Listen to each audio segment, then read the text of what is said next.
Now, the third millstone that exists in Africa, I think, is the quality of their human capital. And I just want to talk about health and education for a minute. Because at the end of the day, if you don't have quality human beings, you're not going to grow economically. So very quickly, from a primary education perspective, Africa is now doing quite well thanks to the focus on the Millennium Development Goals. But from a secondary schooling perspective, you can see that sub-Saharan Africa, with the box around it, still has very few students in secondary school compared to other regions, and tertiary education is even worse. And from a human capital and healthcare perspective, life expectancy is still very low in Africa compared to other parts of the world, and infant mortality is still very high. So I think there's at least a generation before Africa can start to sort some of these problems out, particularly education, and start to develop a strong cadre of human resources that can take the continent forward. The final millstone to me is the way that we perceive Africa, the way that West perceives Africa, and the consequences of that perception. The West, and mostly Europe, still looks at Africa with a sense of pity and a sense of shame for its colonial past. The UK and France especially suffer from this. The Portuguese, for some reason, don't seem to suffer so much. And so the question, and of course this leads to aid, and it leads to a kind of a perception of Africa as someone to be patted on the head every now and then and kind of pushed off and pushed away from the table where the grown-ups sit. So the question is, does this really matter? Well, at one level, perhaps it doesn't, because if you look at the aid budget, for instance, or the amount of official development assistance that flows into Africa, it's around about $35 billion per year. And sorry, I'll just take that slide off so you're not distracted. And in a continent where you've got a $1.5 trillion economy, $35 billion is not that significant. But at another level, I think this approach and this perspective of the West does matter. I think it negatively impacts the confidence that Africans have in themselves. I think it distorts the focus that African leaders have. They often find themselves pandering to the West for aid instead of figuring out what they can do in their own countries to take their countries forward. And I think it means that discussions on important issues of trade, of investment, are distracted by discussions of aid. Now, don't get me wrong, I'm not saying that aid is a bad thing. Aid has its place. What I do think, though, is that at the moment, aid tends to crowd out meaningful discussion on more important matters in Africa. So the question is, what does all this mean for Australia? Well, before answering that, let me try and review Australia's current relations with Africa. As Michael said, at the moment, Africa and Latin America are essentially the bookends for Australia. Our focus is to our great and good friends in Europe and the US. And in the last 20 years, our focus has quite rightly been on Asia. Africa has not really figured in our calculations. Just to give you some numbers, if you look at our diplomatic engagement with Africa, we have 141 embassies or consulates around the world, and 9 of them are based in Africa. We have more consulates or embassies in the US than we have in Africa. Now, of course, we're also engaged in Africa through the Commonwealth and through other multilateral entities, but by and large, our diplomatic engagement with Africa is quite small. In terms of aid, we, in 2009, gave $132 million to Africa out of a budget of almost $4 billion. So that amounts to around about 3% or so. Now, this probably understates our aid because we have given to multilateral agencies who then on-give to Africa. But by and large, our aid is focused on the north, probably where it should be, to be honest. In terms of trade, in 2009 we had two-way trade of $4.4 billion with Africa, which sounds a significant number. But when you compare that to our overall two-way trade of $561 billion, this amounts to about 0.8%. So it's actually quite a small number. And our investment is also quite small and focused on mining in particular. So we have as much invested in Africa as we have in Singapore right now. Just to give you a sense, and that number is around about $20 billion. Now, what about our interests in Africa? So let me talk quickly about our strategic, political, commercial, and moral interests in the African region. I think it's probably fair to say that strategically we don't face any threat from Africa, either directly or necessarily indirectly. However, as international citizens, of course, we have an interest in a peaceful and in a harmonious and in a prosperous African region. And so it probably makes sense that we continue our work through the multilateral agencies and fora that exist when it comes to Africa. Politically, Africa is a continent of 50 countries. So it's, in terms of, again, a multilateral agenda, Africa can have some sway where one country has one vote. So I think it makes sense to continue to build our ties with these countries and to continue to make the case for our common interests and to push our common causes with this large number of countries in the region. Commercially, I think our interests are going to grow as the continent of Africa grows economically. And we've talked about economics already today.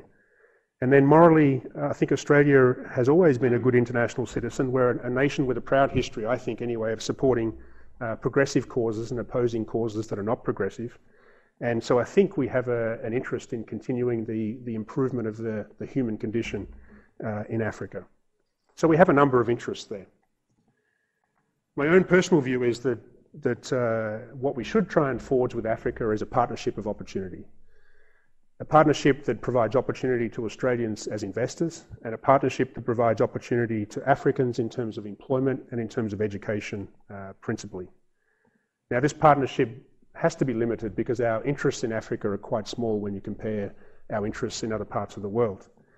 But I do think that there are 4 things that we could do to improve our ties with Africa that align with our interests, and they are as follows. Diplomatically, I think there are between 4 and 6 embassies or consulates that we should open up in Africa. In the Democratic Republic of Congo, we're starting to see peace, as I've talked about, but also economic growth.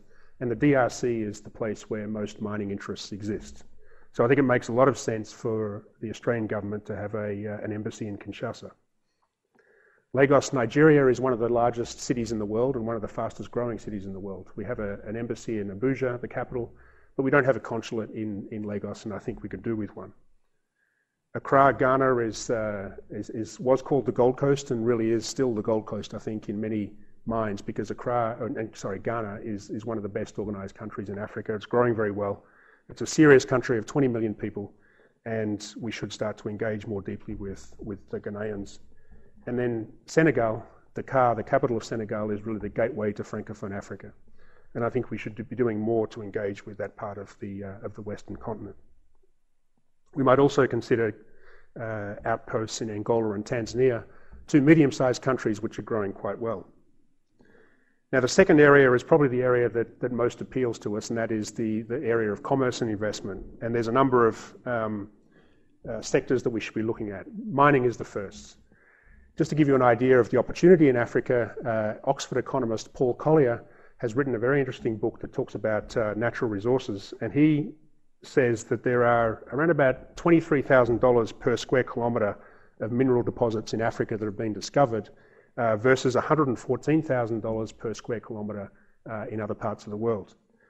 Now, this either says that Africa has less resources than the rest of the world, or that it's underexplored. And given that you would expect that minerals have probably been randomly distributed, you'd have to say that Africa is underexplored, and that's the consensus. So there's huge opportunities from an extraction industry perspective. The other is infrastructure. Africa needs a lot of infrastructure. Most of this is going to be delivered either through the private sector or through public-private partnerships, and this is something that Australia is very good at. Education is a third. Australians in Africa are recognised as providing high-quality tertiary education. In the mind of Africans, we're up there with the UK and the US. So this is something that we should look at, I think. And then the last couple is finance. Our globalising banks might take a look at Africa, and the other is agriculture.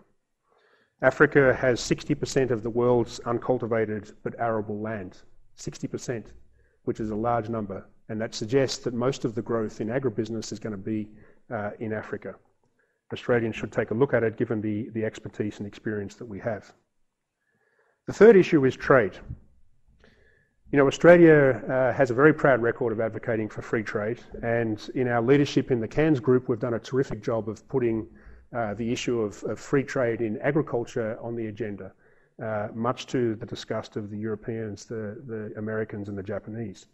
But there's only one African country that's a part of the CANS group, and that's South Africa.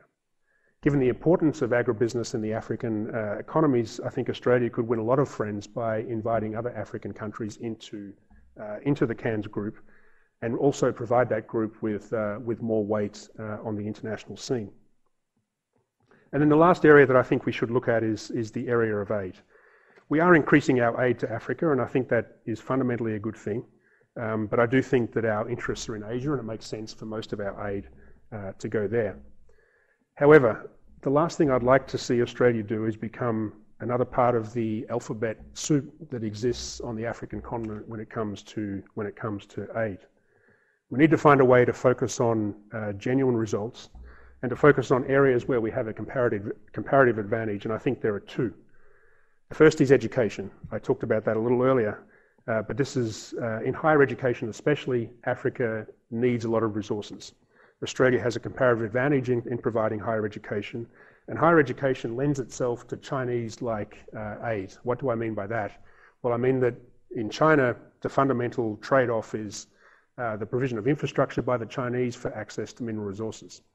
Now, it's not done in a transparent way.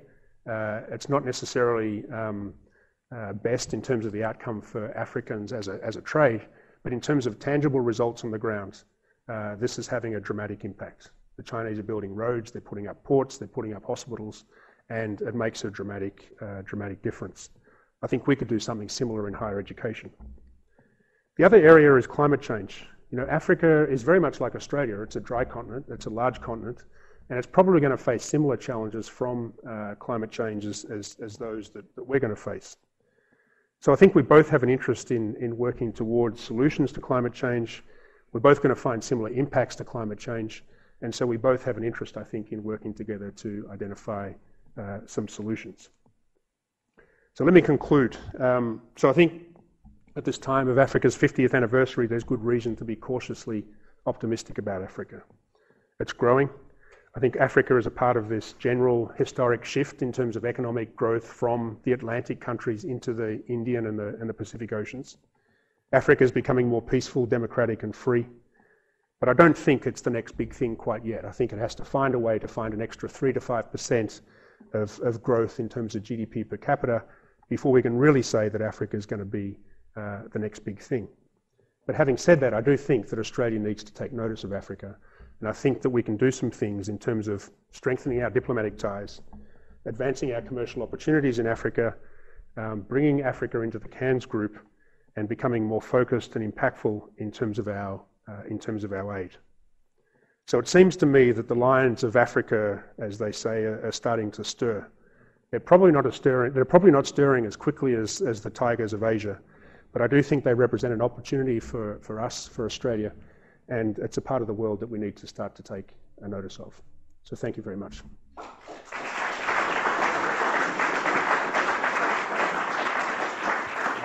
We've got a few minutes for some questions and discussion. Can I start by asking you whether all of Africa's opportunities pose a bit of a risk as well, whether Africa may become an arena of competition between very powerful and very rich countries that are interested in Africa's resources, as it was back during the Cold War? I do think that poses a risk. I think if you look at some of the areas where the resources are focused, in Nigeria, for example, in the DRC, you are starting to see a lot of competition between American private firms and the Chinese government. So I do think it is part of this kind of broader competition for resources that we're seeing across the world. And I think the real question is how the African governments manage that. To date, they haven't been good at managing their resources. So the plunder of resources is a common theme in Africa. But what we are starting to see is and again, I point to Nigeria, it's a country I know well, but we are starting to see governments like Nigeria put in place ways of capturing some of the revenues that are flowing through the coffers as a result of their resources from being exploited. And I think as long as we can see some of those funds start to emerge, the Nigerians, believe it or not, are talking about a sovereign wealth fund. So I think as long as you can start to see some of these resources being captured, and African governments being better at managing their resources, I think you'll see that competition managed in a way that can work. Scott, a very interesting speech. Thank you.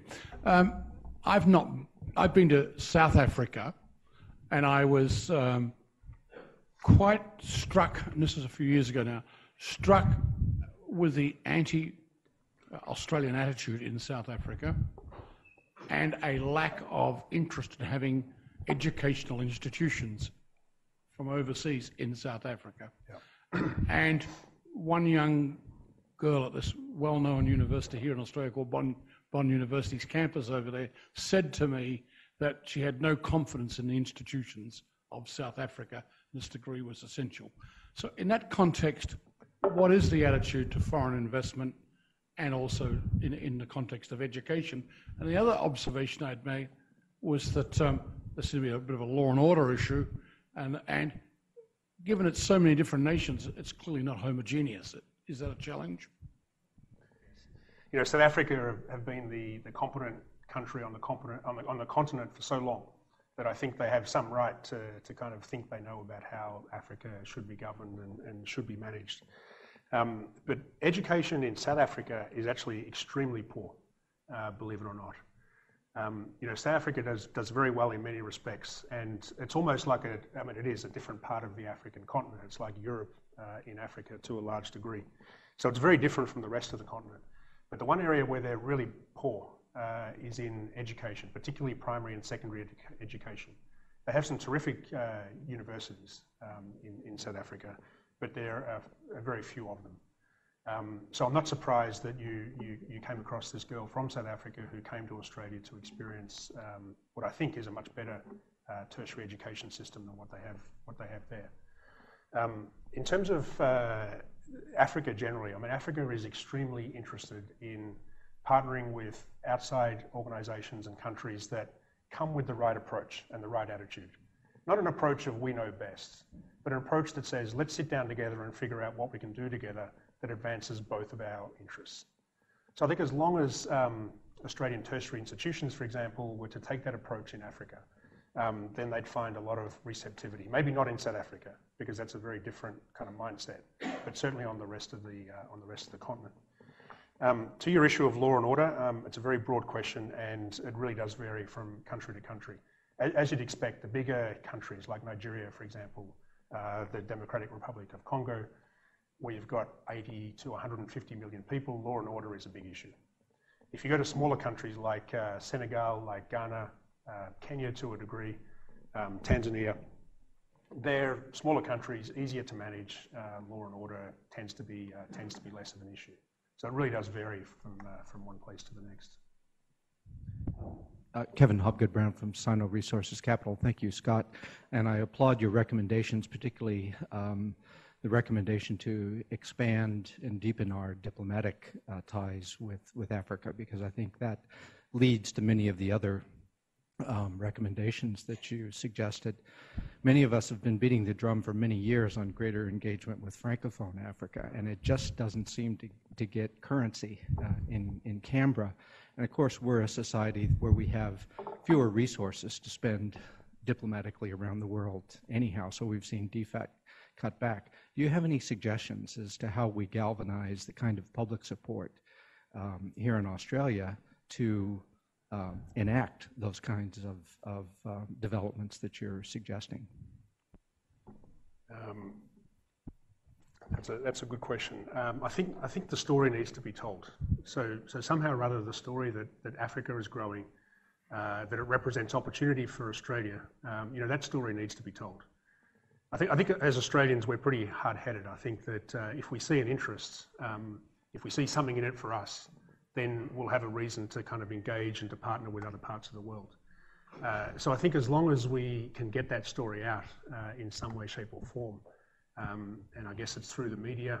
I mean, the media on Africa is terrible, I think. I mean, they really do report this is not just Australian, but Western media, a very distorted view of Africa. It's always the bad stories that come out, the negative stories that come out. If we can start to get some positive stories out there, if we can start to demonstrate that there is interest in Africa for Australia, then I think we can perhaps move forward on some of this stuff. Francophone Africa is really kind of a forgotten part of the world, I think. It's a very poor part of Africa. It's kind of sparsely populated. It's not entirely obvious that there are interests for Australia there, but it does have some minerals. It does have commercial opportunities for us, and I think somehow or other we have to get that story out. Martine. Yeah, thanks, Scott. Martine Letts from the Lowy Institute. Just to that last point, it would be interesting, I suppose, to see, to compare the French experience in Francophone Africa to the potential for an Australian experience, and whether there might indeed be some advantages at not being French in building profile in Francophone Africa. I have a question about gender, I guess. You alluded to the governance difficulties associated with the wrong form of government for a completely different social arrangement. Could you comment on how much you think Africa is being held back by gender issues and by the lack of empowerment of women? Yeah. First of all, let me say it's not something I know a lot about, but it is a big issue. I do think the continent is being held back by gender issues. I mean, like poor parts of the world everywhere, the responsible side of humanity is the female side. The male side, and I'm male, so I have to cop this on the chin as well, is largely irresponsible. And if you travel to rural India or other parts of the world, you'll find exactly the same thing. I think the good news is that a lot of the development agencies recognize this. And so a lot of, for example, the microfinance programs that are not a panacea, but I think do progress the continent in terms of economic growth, really are focused on women and focused on working through communities of women. In India, for example, you see a lot of programs that look to get women elected to local government, for instance. So I think the more that we can do that in Africa as we're doing in other parts of the world, I think the better for the continent, because women are more responsible than men. The gentleman just across the aisle. This will have to be the last question, I'm afraid. My name is Reinhard Reusch. I want to thank you, Scott, for this very interesting presentation.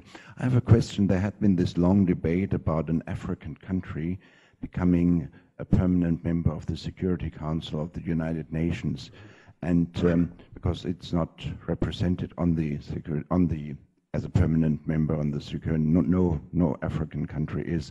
Do you see any country emerging as a, let's say, premier country, a natural candidate for this position? Thank you. Yeah, I think you could argue the same for all of the multilateral institutions. They all need to be restructured, I think, in the way they're governed. To me, there is only two countries that would spring to mind. One is South Africa, because of its kind of sophistication and economic development, but the drawback of South Africa is it doesn't really represent the rest of sub-Saharan Africa, or Africa generally. The other is probably Egypt, which is another, well, it's probably a third actually, I'll come to that in a minute, but Egypt is perhaps another, given its, again, sophistication, its size, its place in the world. But again, Egypt is more Middle Eastern than Africa. A third is Nigeria.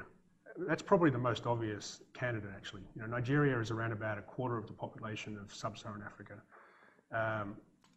It's a big country, a very complicated, sophisticated country in many respects, but a country that just doesn't work. I mean, Nigeria, for example, has no power. If you're living in Lagos, the capital of Nigeria, you can get power for 2 hours a day. So it's a question of how representative a country like that is of the rest of Africa. So it's a difficult one. Two difficulties. One is getting people to reform the Security Council that allows a space for Africa, and then secondly, finding the right candidate. But I'd probably nominate Nigeria if I had to nominate one. Well, Scott, you talked about the need to spread the message about Africa, and I think you've gone a long way towards doing that today, or at least perhaps a small step towards doing it. I do note that the Australian government is putting a lot more effort in aid, in diplomacy into Africa. It's been greeted with a fair bit of cynicism in this country, people thinking it's about the Security Council bit, which it may well be, but it may have some real benefits and payoffs and rationales as well. So thank you so much for coming along and speaking with such clarity to us today about Africa. Ladies and gentlemen, could you join me in thanking Scott?